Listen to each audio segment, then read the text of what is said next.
Good morning my dear students.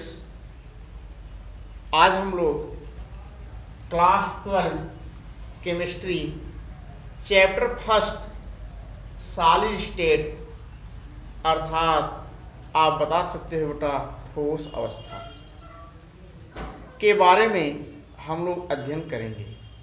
देखिए बेटा, काफ़ी दिन हो गया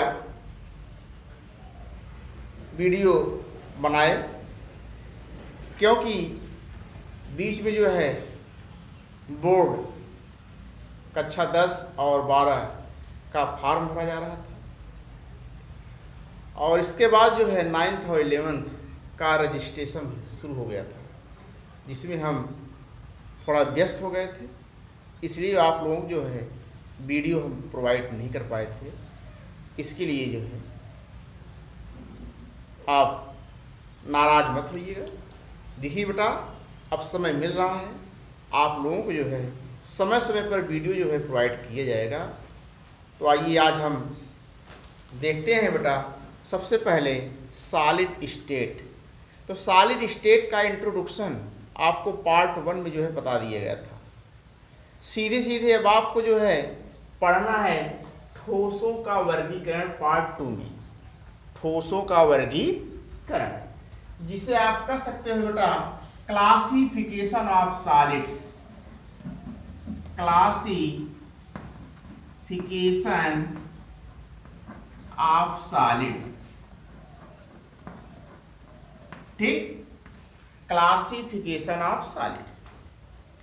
देखिए, आप जानते हैं बेटा, जो ठोस पदार्थ होते हैं इनमें जो इनका जो आकार और आयतन होता है वह निश्चित होता है, और ठोस के जो अणु होते हैं एक दूसरे के निकट होते हैं, जो एक दूसरे के प्रबल अंतरा अणु बलों द्वारा क्या होते हैं, बंधे होते हैं। इसलिए आपको बताया गया होगा जो ठोस के अणु होते हैं या जो ठोस के कण होते हैं, इनके बीच प्रबल अंतरा अणु आकर्षण बल लगता है, और एक ही स्थान पर रह करके क्या करते हैं बेटा, कंपन करते हैं। एक ही स्थान पर रह करके क्या करते हैं बेटा, कंपन करते हैं। और इसके पहले आपको बताया था द्रव का आकार अनिश्चित होता है, लेकिन आयतन आप बताएंगे बेटा निश्चित होता है। इसी प्रकार गैस के बारे में आपको बताया गया था, गैस का आकार और आयतन निश्चित नहीं होता है, और इसके कैरेक्टर्स भी आपको लोगों जो बताए गए थे। अब हम लोग अध्ययन करेंगे ठोसों का वर्गीकरण। तो ठोसों का वर्गीकरण, जिसे आप क्लासिफिकेशन ऑफ सॉलिड्स कह रहे हो, लघु और दीर्घ परासी व्यवस्था के आधार पर ठोसों को जो है 2 भागों में डिवाइड किया गया है, लघु और दीर्घ। लघु का मतलब आप जानते हैं बेटा छोटा होता है, और दीर्घ का मतलब आप जानते हैं बेटा बड़ा होता है। इसीलिए आपको बताया गया लघु और दीर्घ परासी व्यवस्था के आधार पर ठोसों को जो है 2 भागों में वर्गीकृत किया गया है। आप बता सकते हैं, पहला पॉइंट क्रिस्टलीय ठोस और दूसरा अक्रिस्टलीय ठोस। जो क्रिस्टलीय ठोस होता है आप बताएंगे बेटा, इसको इंग्लिश में क्रिस्टलाइन सॉलिड। क्रिस्टलाइन सॉलिड आप कह सकते हो, क्रिस्टलाइन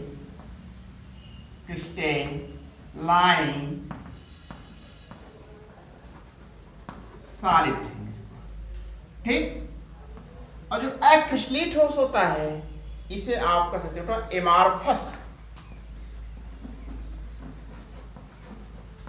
एमार्फस सॉलिड, ठीक।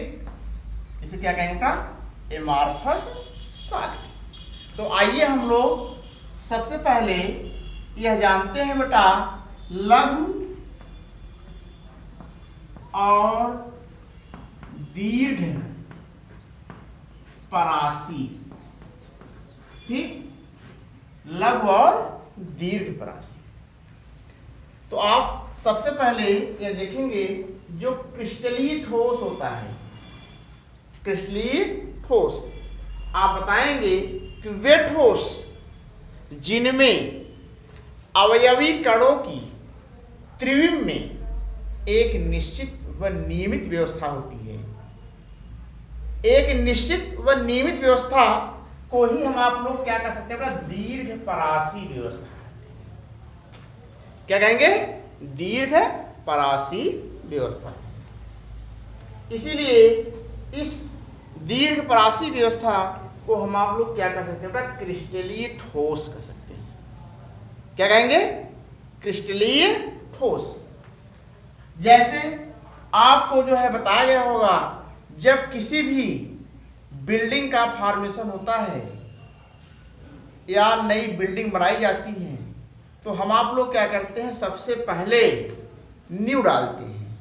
जब नींव डालते हैं तो नींव डालते समय हम आप लोग क्या करते हैं, जो ईंट होता है, ईंट को बालू और सीमेंट के द्वारा एक एक यूनिट क्या करते हैं, उसको बढ़ाते चले जाते हैं, तो एक बिल्डिंग का फॉर्मेशन हो जाता है। तो इसीलिए आप लोग यहाँ कह सकते हो, जो बिल्डिंग बन रही है, जो बिल्डिंग का निर्माण किया गया है, उसकी जो व्यवस्था है कैसी है, दीर्घ। कैसी व्यवस्था है?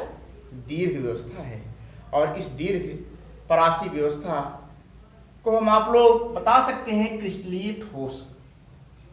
आप लोग जो है इसकी डिफिनीशन बेटा नोट करते रहिए। तो यही बताया गया आप लोगों को, वे ठोस जिनमें अवयवी कणों की त्रिविम में एक निश्चित व नियमित व्यवस्था होती है, अर्थात दीर्घ परासी व्यवस्था होती हैं, उन्हें हम आप लोग क्या कह सकते हैं बेटा, क्रिस्टलीय ठोस कहेंगे। क्या कहेंगे बेटा? क्रिस्टलीय ठोस कहेंगे। ठीक। अब देखिए, जो क्रिस्टलीय ठोस है, इसका एग्जांपल्स और आप देख सकते हो। जैसे चीनी है, चीनी आप देखेंगे उसकी भी जो व्यवस्था होगी वह क्या होगी, निश्चित होगी और नियमित होगी। इसी प्रकार आप मिश्री भी देखे होंगे, मिश्री का भी जो आकार होगा वह भी क्या होगा बेटा, निश्चित होगा।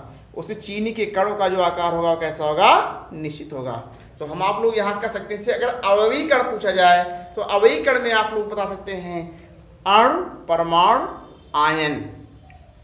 क्या आते हैं? अणु, परमाणु और आयन आते हैं। इसी को आप लोग कह सकते हो बेटा जो है अवयवी कण। तो आप जो है इसकी डिफिनीशन भी पढ़ ली है और इसके बारे में आप समझ भी लिए। अब आप बेटा देखेंगे जो क्रिस्टलीय ठोस होता है, इसके लक्षण पढ़ेंगे। क्या पढ़ेंगे? इसके लक्षण। लक्षण में आप लोगों को बताया जाएगा, जो क्रिस्टलीय ठोस होते हैं इसके जो कैरेक्टर आप पढ़ेंगे, इसके जो कैरेक्टर बेटा आप लोगों को बताया जाएगा। पहला कैरेक्टर आप बता सकते हैं, जो क्रिस्टलीय ठोस होता है इसकी आकृति कैसी होती है, निश्चित होती है बेटा। इसकी आकृति कैसी होती है बेटा, आपको पहला पॉइंट बताया गया। क्रिस्टलीय ठोस की आकृति कैसी होती है बेटा, निश्चित होती है। कैसी होती है? निश्चित होती है। सेकंड पॉइंट आप ये बता सकते हो, जो क्रिस्टलीय ठोस या कण होते हैं या क्रिस्टलीय ठोस होते हैं, इन कणों की जो व्यवस्था होती है दीर्घ परासी होती है। कैसी होती है बेटा? दीर्घ परासी। सेकंड पॉइंट बता सकते हैं। और दीर्घ परासी में आपको जो है बताया गया, जैसे मिश्री का आकार आप ले सकते हैं, चीनी का आकार ले सकते हैं, डायमंड का आकार ले सकते हैं, ईंट का आकार ले सकते हैं। तो यह आप बता सकते हैं बेटा क्रिस्टलीय ठोस में दीर्घ परासी के बारे में। तीसरा पॉइंट आप ये बताएंगे, क्रिस्टलीय ठोसों का जो गलनांक होता है वह निश्चित होता है। क्रिस्टलीय जो ठोस होते हैं इसका जो गलनांक आप बता सकते हैं बेटा, गलनांक कैसा होगा, निश्चित होगा। क्रिस्टलीय ठोस गलनांक निश्चित होने का मतलब यह है, ये ऐसे ठोस होते हैं जिनको आप क्या करते हैं, ताप देंगे, टेम्परेचर देंगे। टेम्परेचर जैसे मान लीजिए 50 डिग्री टेम्परेचर आप दे रहे हैं, 60 दे रहे हैं, 70 दे रहे हैं, 80 दे रहे हैं, 90 दे रहे हैं, 91 दे रहे हैं, 99 दे रहे हैं, तो वह जो है पिघल नहीं रहा है। जब वो उसको जो है हम आप जो है टेम्परेचर 100 दे देंगे तो वह क्या हो जाएगा बेटा, पिघल जाएगा। इसीलिए हम आप लोग यह बता रहे हैं जो क्रिस्टलीय ठोस होते हैं इसका जो गलनांक होता है कैसा होता है बेटा, निश्चित होता है। तो आप ये जान गए होंगे कि क्रिस्टलीय ठोस का जो गलनांक होता है वह निश्चित होता है। इसका मतलब अगर टेम्परेचर ज़्यादा कर देंगे या कम कर देंगे तो वह क्या होगा, नहीं पिघलेगा।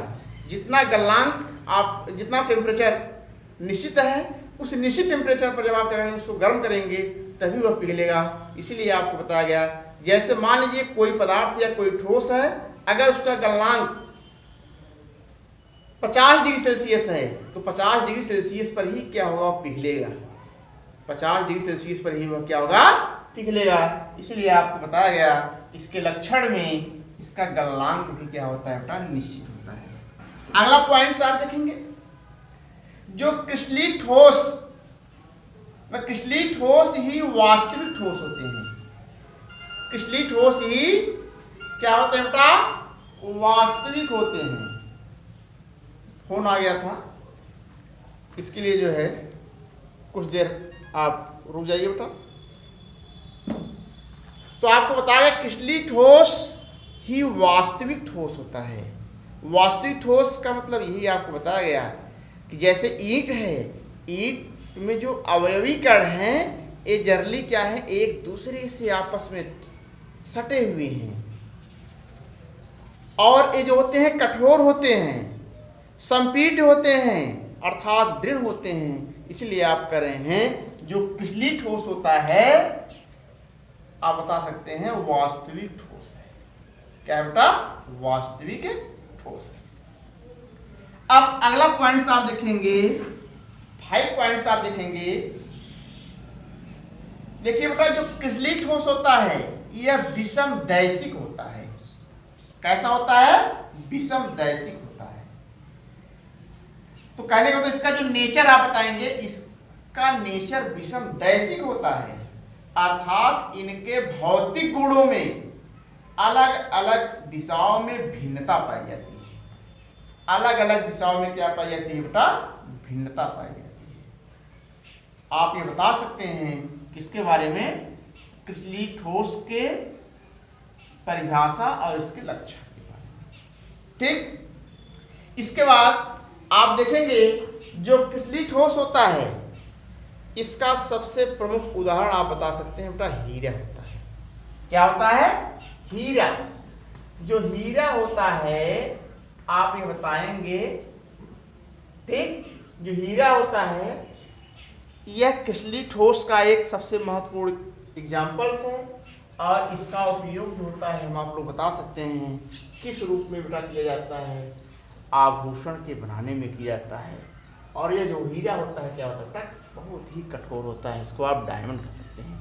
इसलिए जो हीरा होता है इसकी जो व्यवस्था होती है कैसी होती है बेटा, त्रिविमी होती है। त्रिविम कैसी व्यवस्था होती है, त्रिविम व्यवस्था होती है। इसके बाद आप जो है बता सकते हैं जो क्रिस्टलीय ठोस होते हैं एक कच्चे उत्पाद के रूप में भी जो होते हैं बनाए जाते हैं, कच्चे उत्पाद के रूप में भी बनाए जाते हैं, जिसे आप कह सकते हैं बेटा जो है क्रिस्टलीय ठोस। और इसका उपयोग आप बता सकते हैं क्वार्टज का उपयोग, इसे कलाई और दीवार घड़ी को बनाने में भी इसका उपयोग किया जाता है। कलाई और दीवार घड़ी बनाने में जो है क्रिस्टलीय ठोस का उपयोग किया जाता है। तो आप बेटा यहाँ बता सकते हैं किसके बारे में जो है, क्रिस्टलीय ठोस के बारे में। अब हम लोग जो है इसके बाद पढ़ेंगे जो है अक्रिस्टलीय ठोस। क्या पढ़ेंगे बेटा, अक्रिस्टलीय ठोस। देखिए जो अक्रिस्टलीय ठोस होता है इसकी जो व्यवस्था होती है वह लघु। कैसी व्यवस्था होती है, लघु। और इसका जो एग्जाम्पल्स आप अक्रिस्टलीय का दे सकते हो, उससे कांच आप बता सकते हो। कांच है जैसे हमारी खिड़कियों में जो कांच आप लगाते हैं, अगर कांच वह क्या होता है, जब टूटता है तो उसकी जो आकृति होती है वह अनिश्चित हो जाती है। वह अनिश्चित आकृति में क्या होगा, टूटेगा, उसका कोई एक आकार निश्चित नहीं होगा। इसलिए हम आप लोग यहाँ बता सकते हैं कि जो अक्रिस्टलीय ठोस होता है इसकी जो व्यवस्था होती है कैसी होती है बेटा, लघु परासी व्यवस्था होती है। तो आप इसकी डिफिनीशन बता सकते हो। जो अक्रिस्टलीय ठोस है तो आप बताएंगे वे ठोस जिनमें अवयवी कणों की त्रिविम में एक निश्चित व नियमित व्यवस्था नहीं होती है या आकृति निश्चित नहीं होती है, उन्हें हम आप लोग क्या कर सकते हैं बेटा, अक्रिस्टलीय ठोस। क्या कहेंगे, अक्रिस्टलीय ठोस। तो आप बता सकते हैं कि वे ठोस जिनके अवयवी कणों की एक निश्चित व नियमित व्यवस्था नहीं होती है, उन्हें आप क्या बोलेंगे, अक्रिस्टलीय ठोस कहेंगे बेटा। और अर्थात आप कह सकते हो जो अक्रिस्टलीय ठोस होता है या अक्रिस्टलीय ठोस में जो अवयवी कणों की जो व्यवस्था होती है वो कैसी होती है बेटा, लघु परासी होती है। कैसी होती है, लघु परासी व्यवस्था होती है। तो आप जो है अक्रिस्टलीय ठोस के जो है बेटा क्या पढ़ेंगे, लक्षण। क्या पढ़ेंगे, अक्रिस्टलीय ठोस के लक्षण। ठीक, इसके भी लक्षण आप जो है पढ़ेंगे। तो देखिए आप बता सकते हैं जो अक्रिस्टलीय ठोस होता है इसकी आकृति क्या होती है बेटा, निश्चित नहीं होती है। आकृति निश्चित नहीं होती है, अर्थात इनमें अवयवी कणों की जो व्यवस्था होती है कैसी होती है, लघु परासी। इसके बाद आप ये बता सकते हैं अगला पॉइंट, जो अक्रिस्टलीय ठोस होते हैं इसका गलनांक भी क्या होता है, निश्चित नहीं होता है। जैसे आपको बताया गया कि अक्रिस्टलीय ठोस में गलनांक क्या होता है, अवयवी कणों का निश्चित होता है, लेकिन इसमें अवयवी कणों का जो गलनांक होता है वह निश्चित नहीं होता है। इसका एग्जाम्पल्स आप बता सकते हैं, जैसे ग्लास है, रबड़ है, प्लास्टिक है। जो प्लास्टिक होता है इसको आप कह सकते हो संश्लेषित बहुलक।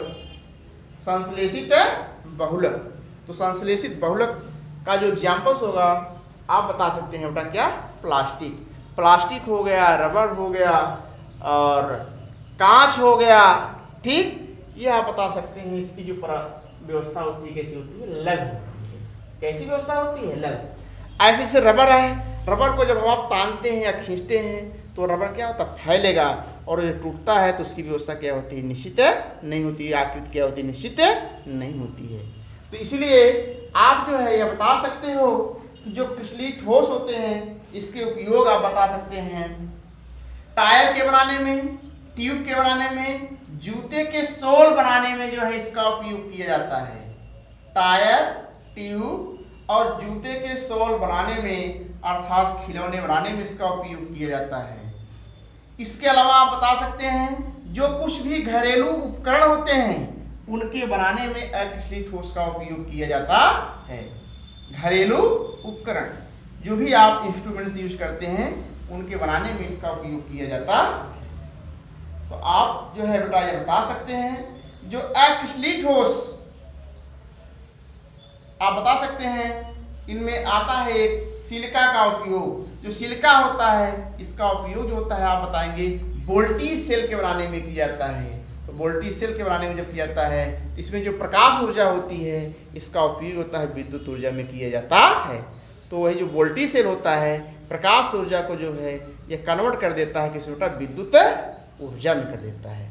इसीलिए आप देखे होंगे पुराने मकानों में जो लगी खिड़कियों का कांच होता है नीचे की ओर कुछ मोटा और धुंधिया हो जाता है। अगर आप लोगों से कोई पूछे पुराने मकानों की खिड़कियों का कांच नीचे से कुछ मोटा और धुंधिया हो जाता है, इसका कारण आप बताएंगे कि कांच एक छद्म ठोस है, सुपर कूल्ड लिक्विड। जो अक्रिस्टलीय ठोस होते हैं लिक्विड होता है, बहता है, फैलता है, इसलिए आप कह सकते हैं छद्म ठोस। छद्म ठोस में आप बता सकते हैं अशीतित द्रव, इसको कह सकते हैं सुपर कूल्ड लिक्विड कह सकते हैं, ये फैलता है। आप यहां बता सकते हैं इसका कारण क्या है बेटा, जो कांच होगा एक छद्म ठोस होगा और गुरुत्व के प्रभाव के कारण मंद गति से नीचे की ओर यह बहने लगता है, इसीलिए ये कांच नीचे से मोटे और दुधिया हो जाते हैं। तो कहने का मतलब यह है, पुराने मकानों की खिड़कियों में कांच नीचे की तरफ मोटा और दुधिया हो जाता है।